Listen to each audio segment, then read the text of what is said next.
मामूली कीमत के कपड़े, कहा तो ये जाता है कि आपके बैरून मुल्क खुफिया अकाउंट हैं, बैरून मुल्क होटल हैं, वो सारी दौलत कहाँ है? वो मैंने सब डोनेट कर दी गवर्नमेंट ऑफ पाकिस्तान को। मेरे पास जब आया तो मैंने पावर ऑफ अटॉर्नी दे दी कि तुम सब ले लो। क्या ये ऐसे इल्जामात थे? झूठे पक्के अव्वल दर्जे के। मैंने आपको बताया ना कि जितने मुनाफिक और झूठे इस कौम में मिलेंगे आपको, खासतौर से हुक्मरानों में नहीं और कहीं नहीं मिलेंगे। हम लोग जो हमें जानते हैं, हमारे साथ काम करने वाले 30-30 बरस से घर वाले, उनसे पूछ लें कि जितनी सादा ज़िंदगी हम गुजारते हैं, जितना सादा हम खाना खाते हैं, जितनी ईमानदारी से हमने काम किया, आज तक सरकारी चीज़ यूज़ नहीं की। अगर दफ्तर का आदमी आया तो उससे काम लिया तो उसको हमेशा 500 रुपये दिए। डॉक्टर साहब, कितनी पेंशन मिलती रही आपको? पहले तो मिलती थी 4,467 रुपये, अभी 19,000 हो गई। फिर बाद में गवर्नमेंट की स्पेशल पेंशन दी है। जब उन्हें ये पता लगा कि इनके पास कोई पैसा वैसा नहीं है, इन्होंने कोई चोरी नहीं की और ये सब बकवास थी, प्रोपेगेंडा था, ना मकान है, ना अकाउंट है, ना कुछ है, तो फिर आए कि जी हमें पता है आपको बहुत तकलीफ़ है फाइनेंशियली, बहन भाइयों से ले लेके गुजारा कर रहे हैं, तो फिर एक स्पेशल पेंशन दी। फिर आपकी टीवी की एक औरत होती जो पहले सब्जियाँ बेचती थी, वो एक दिन एक प्रोग्राम में कह रही थी, बहुत दिन हुए कि जी इनके 23 प्लाट हैं इस्लामाबाद में, 23 बंगले। एक और साहब हैं जो अपने आप को बहुत बड़ा मशहूर कंपेयर कहते हैं, वो कहने लगे कि जी ये तो ठीक है इनको बंद कर दिया, लेकिन इनके जो मिलियंस बाहर रखे हैं वो भी तो मंगाओ। तो कितने प्लाट आपके हैं इस्लामाबाद में? पूरा इस्लामाबाद, पूरा पाकिस्तान मेरा नहीं, वैसे जहाँ जैसे आपकी जाती मलकियत कितने हैं? मेरी जाती मलकियत जो घर आपने देखा था वो है, और एक बनी गला में जो हमने बनाया था, और उसके कागजात मौजूद हैं, पैसे जिस तरीके से हमने लगाए। ये इल्जामात क्यों लगाए?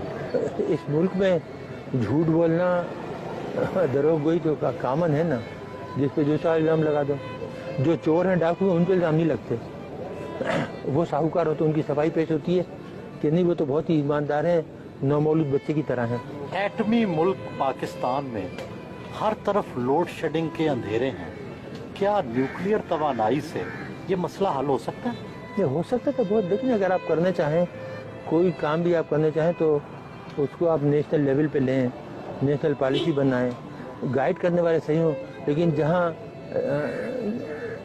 चीज़ें जाहिलों के हाथ में हों वो कुछ कर सकते हैं। नहीं, क्या तरीका है? कोई शॉर्टकट है? शॉर्टकट देखिए, तरीके बहुत से हैं, लेकिन अब हमने कसम खाई है कि इस मुल्क को कुछ नहीं बताएंगे। जो हमने बताया उसका जो सिला मिला ना, अब उसके बाद कोई सलूशन, कोई हल नहीं बताएंगे किसी को। आप नाराज़ हैं लोगों से? लोगों से तो नाराज़ नहीं है, लेकिन एहसान फरामोश से तो नमक हरामों से नाराज़ है। आवाम से नाराज़ नहीं है, आवाम तो बेचारे बहुत मोहब्बत देते हैं। आपने खुद अभी मेरी बेगम को देखा, सीधी सादी बेचारी किन जाती, कितनी गुस्से में आई वो, जिसके साथ ये हो कि 6.5 साल से बंद रखा है, बच्ची को नहीं आने देते, मिलने नहीं देते। बोल देते कि लुटेरे डाकू तो पूरी दुनिया में घूमते फिरते हैं और हम इस मुल्क के लिए ख़तरा बन गए, जबकि हमारा कोई ताल्लुक नहीं है। 9 साल से हमारा कोई ताल्लुक ही नहीं है ऑर्गेनाइजेशन से। गैर मुल्की अखबारात में आता है कि टिम्बकटू में आपका कोई होटल भी है। ये बिल्कुल होटल है, हमारा तो नहीं है। हमने तो गरीब को बना के दिया था बेचारे का, वो बेहद गरीब था, मुसलमान था, बेहद गरीब लोग हैं।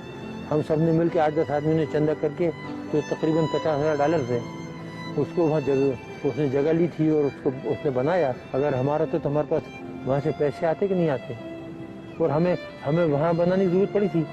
अगर हमें बनाना होता तो यहाँ इस्लामाबाद में 1-2 घर खरीद के उससे आमदनी नहीं कमाते। डॉक्टर साहब, जिंदगी में किसी बात का पछतावा भी है? इस कौम के लिए काम करने का।